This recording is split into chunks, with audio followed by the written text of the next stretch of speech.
Good morning friends, welcome to our YouTube channel dimension of physics. मैं अतीक तोंदवाल आपका आपके अपने YouTube channel dimension of physics में स्वागत करता हूं। पिछली क्लास में हमने काइनेटिक एनर्जी का प्रूफ देखा था, काइनेटिक एनर्जी की डेफिनेशन देखी थी। आज हम उसी को आगे कंटिन्यू करते हुए वर्क एनर्जी प्रिंसिपल पढ़ते हैं। तो आज का हमारा पहला टॉपिक है work energy and principle. Work energy principal.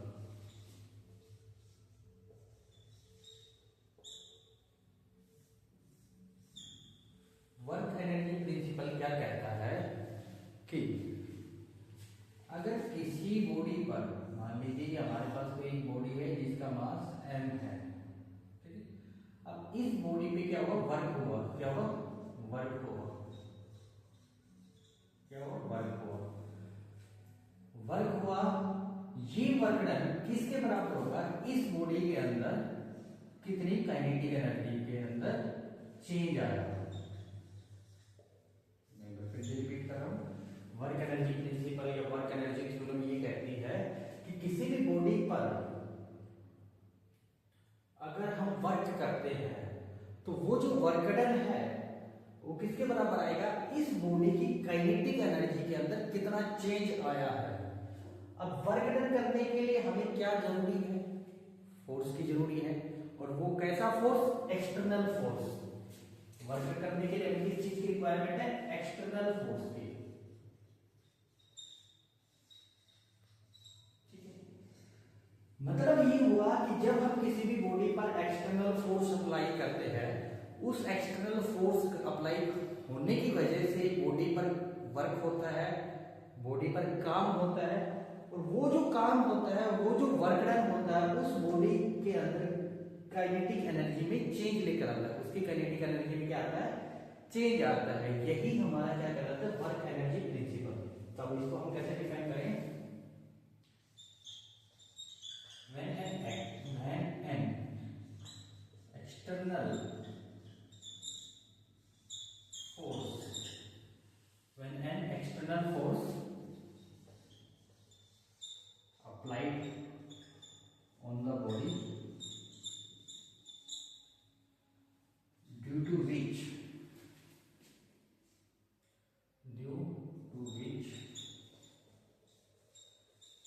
work is done on it is equal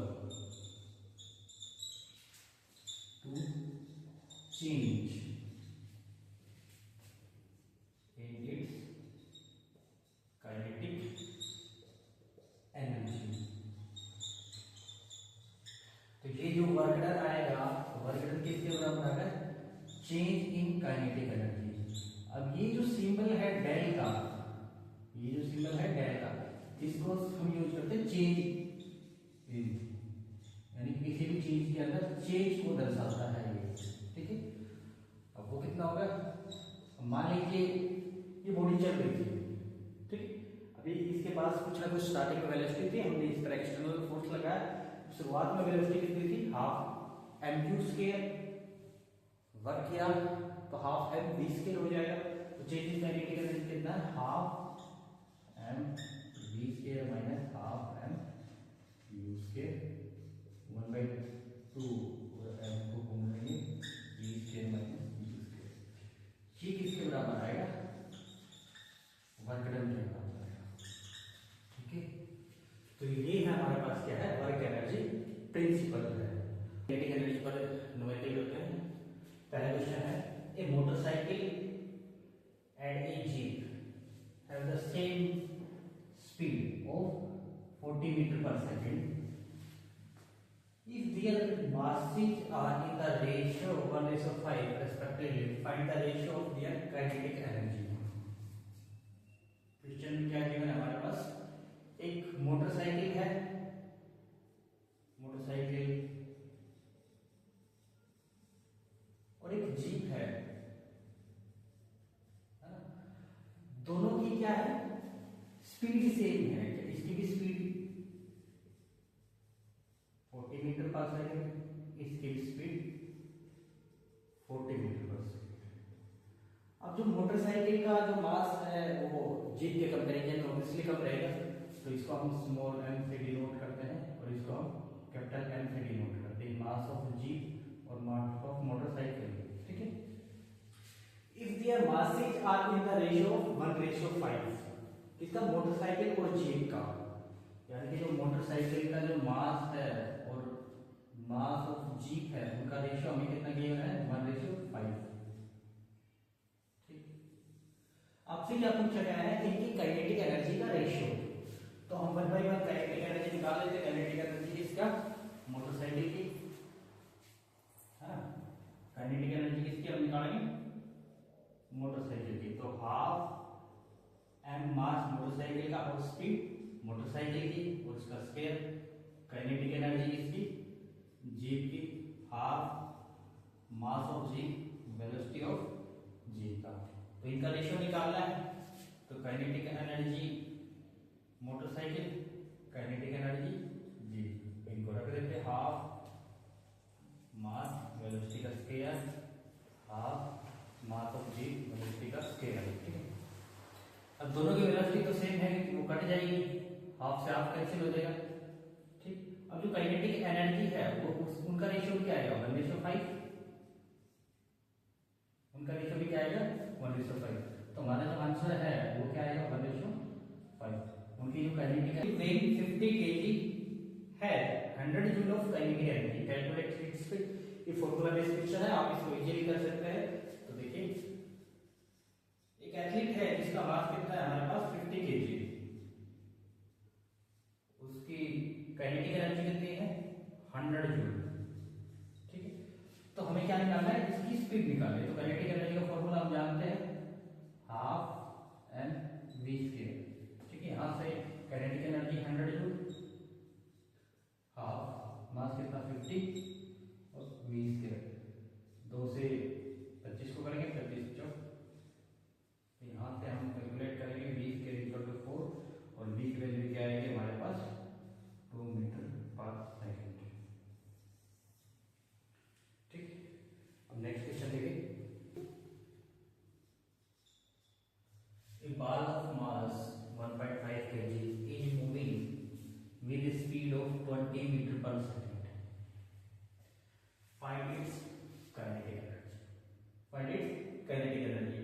एक बॉल है, ये बॉल है, ठीक है, जिसका मास कितना है 1.5 kg, 1.5 kg की बॉल है और ये चल रही है, क्या है, moving with a speed of 20 meter per second, यानी कि यू इसका कितना है 20 मीटर पर सेकेंड। तो आपसे क्या पूछेगा फाइंड इट्स काइनेटिक एनर्जी, तो आप इसकी काइनेटिक एनर्जी निकाल सकते हैं हाफ एम यू, कितना हाफ मास कितना 1.5 को डेसिमल में हटाएंगे तो यू से 20 into 20, एक 0 से 0, 2 से 2, तो काइनेटिक एनर्जी कितनी आ गई इसकी 300 जूल। ठीक, अब इसमें सेकंड पार्ट पूछा गया है कि force changes its speed 25 metre per second, find the work done of this force. अब ये जो ऑब्जेक्ट चल रही थी जिसकी काइनेटिक एनर्जी 300 जूल थी, अब इस पर एक फोर्स अप्लाई किया गया, एक्सटर्नल फोर्स अप्लाई किया, उस फोर्स ने क्या किया, इसकी स्पीड को 25 मीटर पर सेकंड कर दिया, यानी कि जो हमारे पास v है वेलोसिटी क्या हुई, वेलोसिटी 25 मीटर पर सेकंड आया। अब इससे क्या हुआ, इस पर ऑब्जेक्ट इस बॉल पर वर्क हुआ, अब ये वर्क डन कितना हुआ, तो वर्क डन कितना होगा, इसकी काइनेटिक एनर्जी के अंदर कितना चेंज आएगा, तो वर्क डन क्या आएगा change in kinetic energy, change in kinetic energy.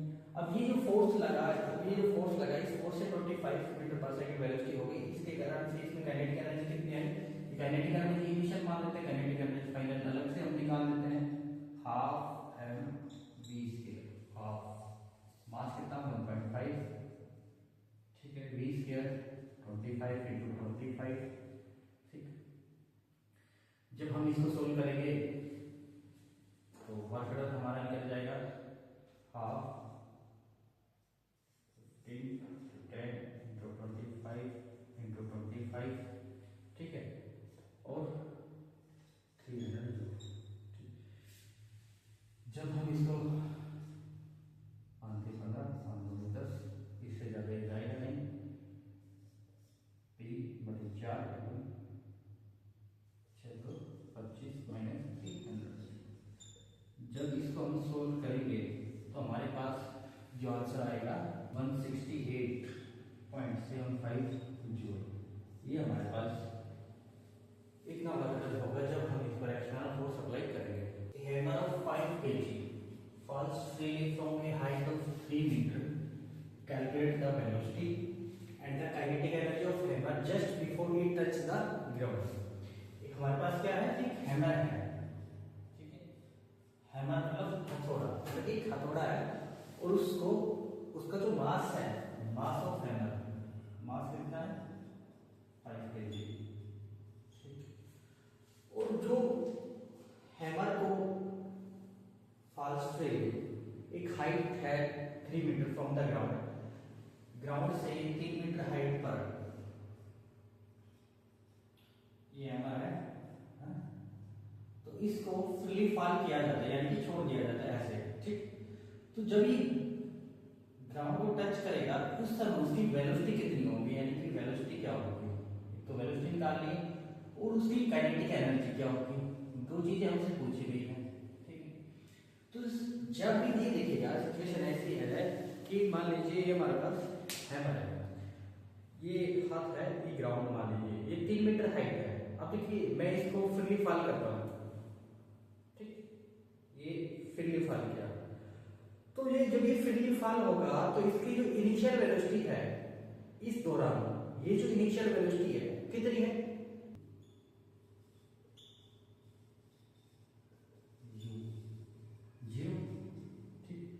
हमें क्या निकालना है, इसकी वेलोसिटी निकालनी है और इसकी काइनेटिक एनर्जी निकालनी है just before it touch the ground.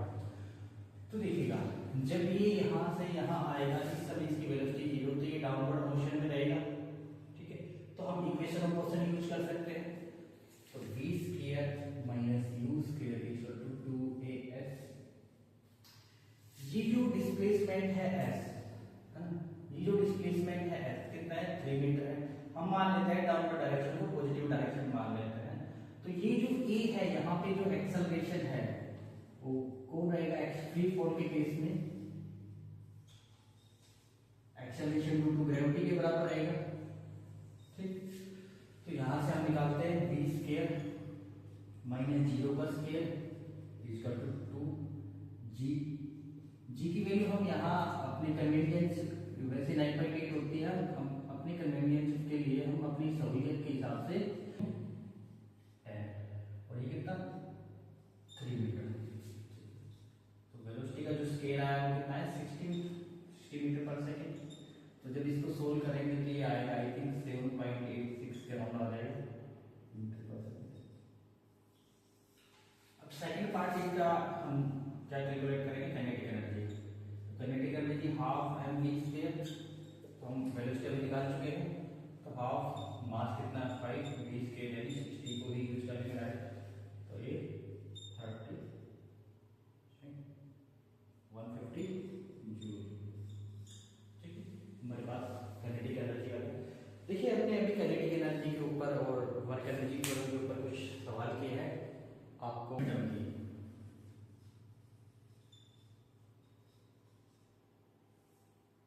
Momentum क्या चीज है, मोमेंटम बेसिकली प्रोडक्ट होता है किसी भी ऑब्जेक्ट के मास का और उसकी वेलोसिटी का। तो momentum is the product of an object of its mass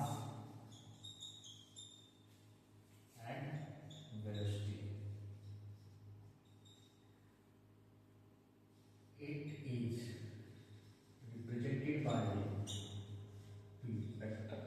अब ये जो p के ऊपर ये जो साइन है बेटा, ये किस चीज का साइन है, वेक्टर का। ये किसका साइन है, वेक्टर का। तो मोमेंटम मोमेंटम कैसी क्वांटिटी हमारे पास, वेक्टर क्वांटिटी है। It is a vector quantity, और वेक्टर क्वांटिटी है वेलोसिटी, वेलोसिटी भी हमारे पास वेक्टर क्वांटिटी है। अब वेक्टर क्वांटिटी का मतलब क्या होता है, वो क्वांटिटी जिसका मैग्नीट्यूड के साथ साथ हमें क्या मिले, डायरेक्शन भी मिले। तो मोमेंटम कैसी क्वांटिटी है, वेक्टर क्वांटिटी है, क्योंकि ऑब्जेक्ट के पास क्या होगी, वेलोसिटी होगी, और वेलोसिटी की भी अपनी एक डायरेक्शन होगी, इसीलिए मोमेंटम क्या है, वेक्टर क्वांटिटी है। ठीक है, अब हम बात करते हैं जो काइनेटिक एनर्जी है। जब ऑब्जेक्ट मोशन में होता है तो उसके पास काइनेटिक एनर्जी होती है हाफ एम वी स्क्वायर, और कोई भी ऑब्जेक्ट है अगर वो मूविंग है तो उसके पास मोमेंटम भी होगा। ठीक है, अब हम देखना चाहते हैं काइनेटिक एनर्जी और मोमेंटम के बीच में क्या रिलेशन है। तो रिलेशन बिटवीन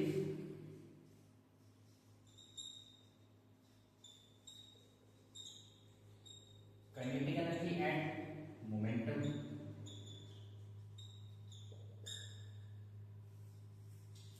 हम जानते हैं काइनेटिक एनर्जी का फॉर्मूला है हाफ एम वी स्क्वायर।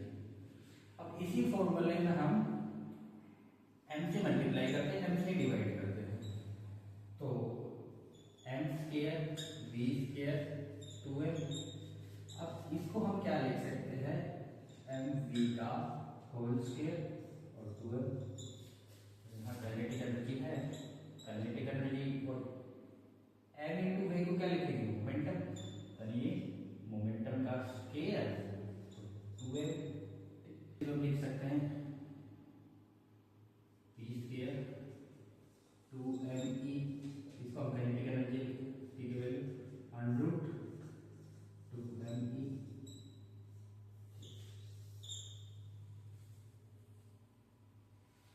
ये हमारा काइनेटिक एनर्जी। होपफुली आज का वीडियो लेक्चर आपको पसंद आया होगा। If you like our video lecture then please like, share and subscribe. Thanks for watching.